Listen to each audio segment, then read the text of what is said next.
Thank you. It's rare when so many people agree on one thing. It's Friday, so you know what that means. Let's welcome tonight's guests. Lucky for us, he leaves work before we even get here. Co-host of Fox and Friends First, Todd Pyro. If you call her a nerd, she'll give you the bird. Host of Kennedy Saves the World. Kennedy, we knew it. He's a charming hottie who believes in the Illuminati. Host of the Grift Report, Hotep Jesus. And she's the reason deaf people are happy. Outnumbered co-host Emily Campagno. All right. Before we get to some news stories, let's do this. Greg's Leftovers.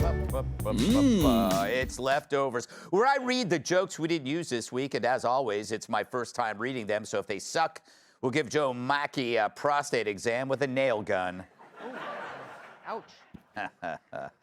This week, Congresswoman Ilhan Omar told a reporter for the Daily Caller to F off. Seriously, Ilhan, do you kiss your brother with that mouth?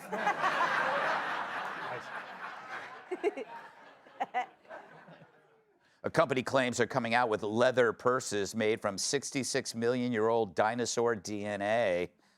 Finally, a purse that matches my face, says one woman.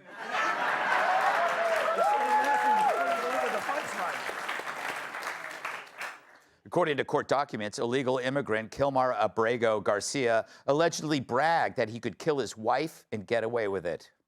Well, that's awful. Do you have his number? Asked one man.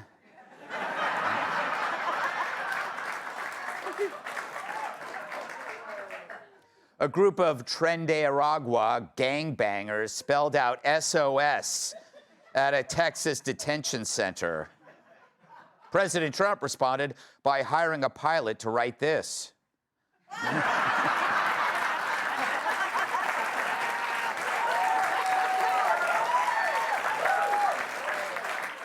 And you know he will after he sees this.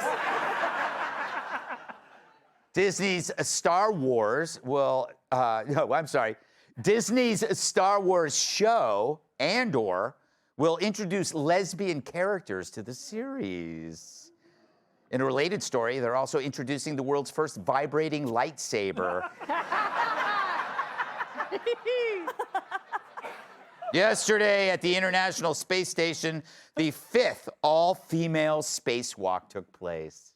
Their first mission, spend 6 hours looking for some place to have brunch. Oh, I don't mind waiting. I don't mind waiting. I mind waiting.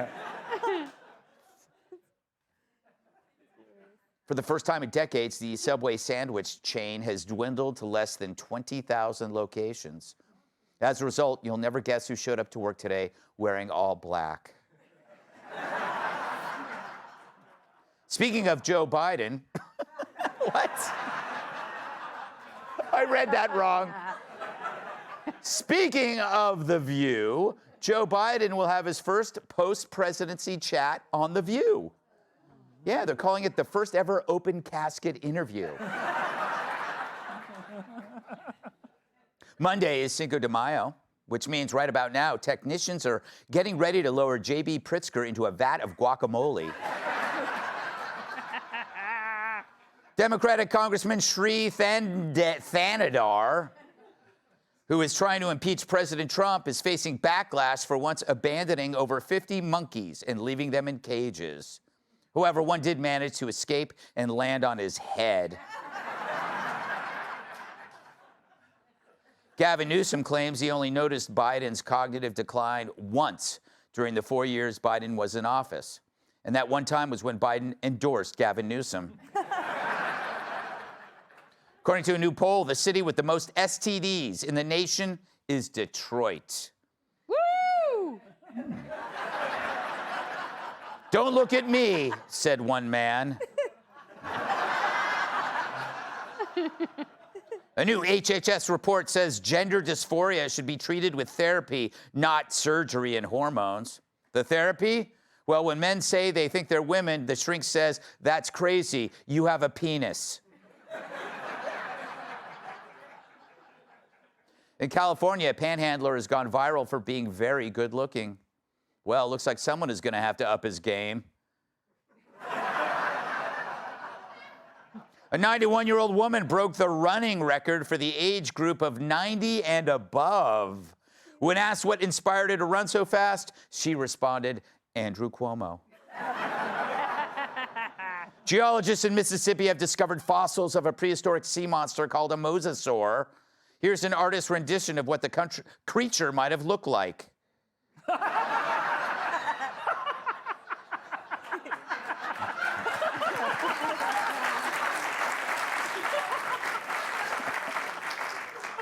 And finally, this week, New York Governor Kathy Hochul made it easier to commit people with severe mental illnesses. Oh, crap, said 5 crazy hags in unison. All right.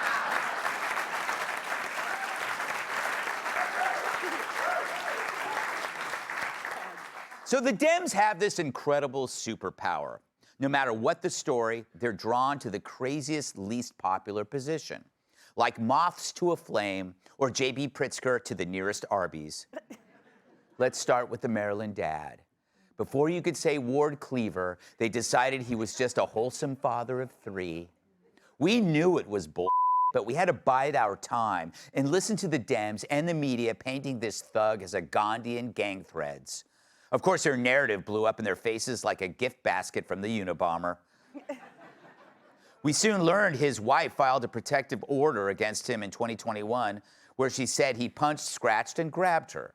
Then it was revealed she also filed one a year earlier where she said he bragged that he could kill his wife and no one could do anything to him. And if the Dems had their way, he'd be correct. Now there's audio from his wife from 2020, that same court hearing, pleading for protection. Listen. I opened the door and I was like, help. And then when he heard me, like, he grabbed me from my hair and then he slapped me. And then the neighbor, like, he didn't know what to do. He didn't know what to react. I have pictures of the evidence, like all the bruises, because it's not, even on Wednesday, he hit me like around like 3 in the morning. He would just wake up and like hit me. And then last Saturday for my daughter's birthday party, before I went to my daughter's birthday party, he slapped me 3 times. And then last week I did call the police. My sister called the police because he hit me in front of my sister.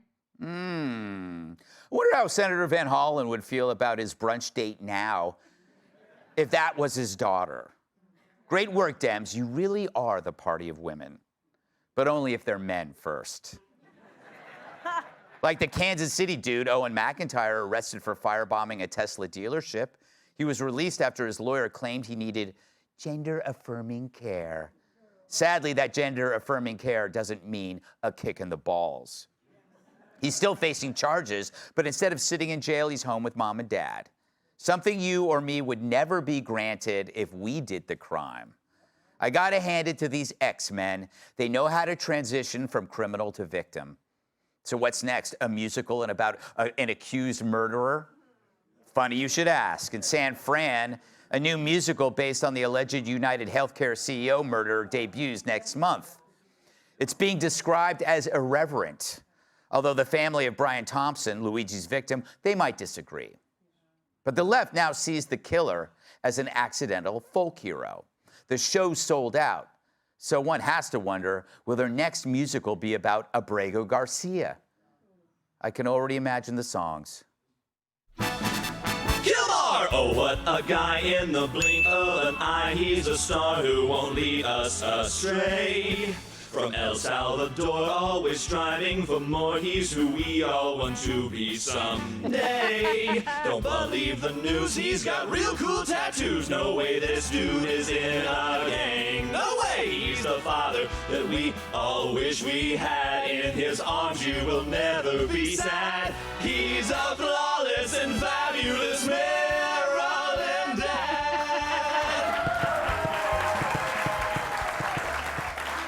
Not bad. Not bad. Broadway, here we come. Then there's Michigan Congressman Sri Thanedar, who seeks to impeach Trump again.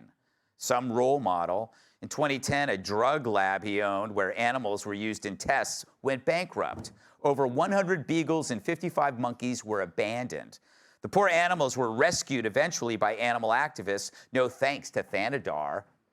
Well, maybe they should take that guy to the pound and then tell everyone, oh, he went to a farm upstate.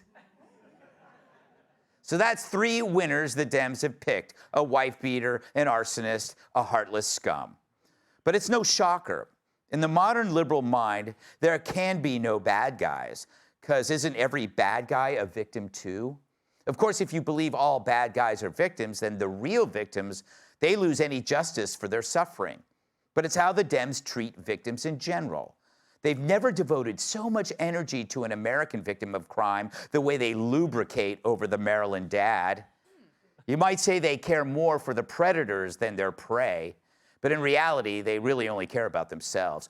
Oh, look how caring I am, they say as they defend a thug, without ever having to feel his punch or his knife behind their gated fence. The good news for Americans, though, there's still one guy out there who gets it. It helps when you know that borders are not racist, speech is not violence, America is good, terrorists are bad, men can never become women, police are not criminals, and criminals are not victims. You know, it's amazing that that needs to be said. But I guess we should be grateful there's a Donald Trump to say it.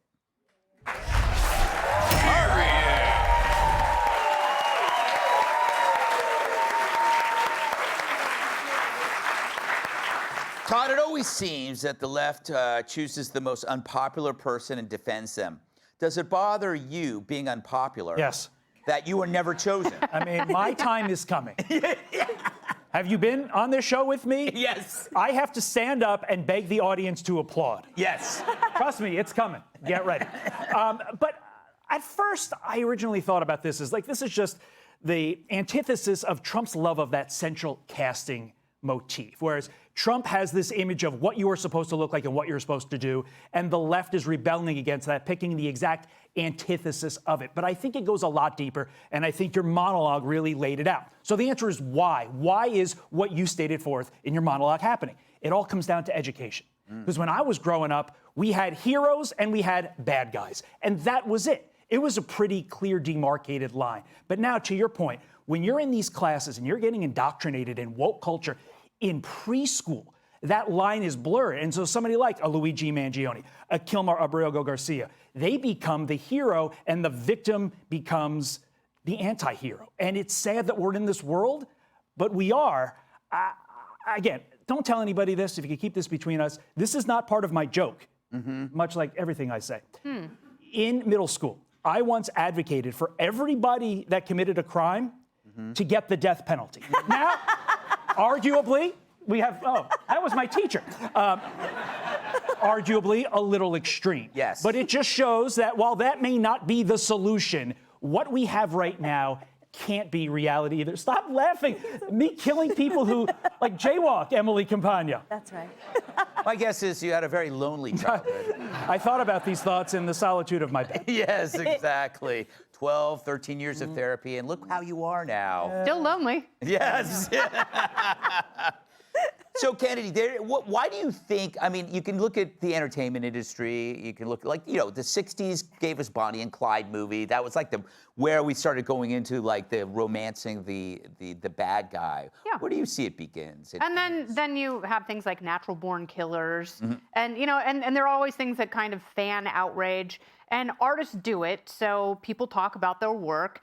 And so we have these conversations, but we don't have any conversations anymore. We're only yelling. Yeah. And the only thing that the left has to offer is violence and the glorification of violence. And it's not just this musical, which is silly and horrible. You also have the governor of Illinois saying that Republicans shouldn't know peace. Yeah. And, you know, the people should take to the streets. And he's never called for riots and mobilization, but he is now, knowing the environment that we're in, and that naturally leads to violence. Yeah. So when you're all out of ideas and you go to violence, you have completely lost your case.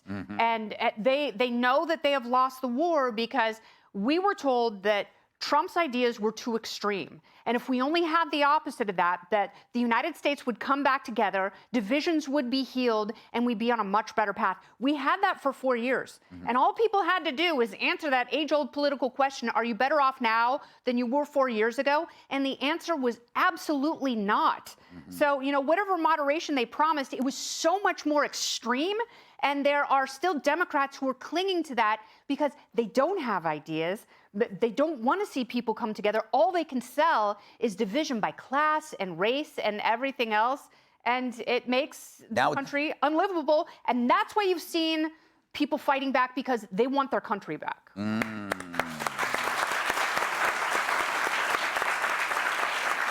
Hotep. Always a pleasure to see you. It's always a pleasure, Greg. Yes. You ever met a good Democrat? The answer is no. No, you have not. Ain't nobody ever met a good Democrat. Yeah. And one day I was watching this obscure movie called The Lion King. Yeah. And Mufasa was talking to his son. He said, Simba, you see that land, that shadowy land over there, that dark place, never go there. Simba said, well, why not, Dad? He said, because it's Democrats over there and they're dangerous. That's why.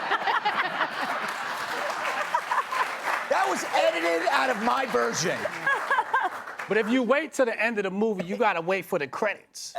Because in the credits, under sound effects, it says, cackling hyenas. And Kamala Harris' name is right there doing sound effects. It's there. I saw it. That was funny. Emily, do you have an explanation for this? I don't, because I think it's sort of similar to when you're trying to understand a motive for homicide. Like, the whole point is it is indefensible. It is indefensible to choose these individuals over the victims, over the victims of abject violence. What I don't understand, to add to the conundrum, is how this is the party where words were violence, yes, right? Where a credible allegation against a now Supreme Court justice of, you know, he drank too much, was all of a sudden the subject of bumper stickers and protests all throughout the country. And yet we didn't have, you know, the audio that we played today. Yeah. Before that, we already had the affidavit. We had the court filings. We had all the motions. We had all the evidence. So how much more is it going to take for someone like Van Hollen to say, you know what, I was wrong? Right. And I was wrong from the beginning. And yet he now has simply pivoted to say, that's a great comparison to the Kavanaugh thing. They had nothing and they demonized him. We have everything and they're lionizing him. Totally. Yeah. And by the way, my law school thesis was on the juvenile death penalty. So even at the age of an adult, I was right there. Were you a juvenile that wanted the death penalty, or the death penalty for juveniles? The death penalty for juveniles. You and Todd should team up and run North Korea. We should have our own Fox Nation show, to Kennedy's point, and call it Natural Born Killers. There we go. Well, you know, it kind of makes sense. You could go even younger and just call yourself pro-choice. Oh. Wow. Head blown.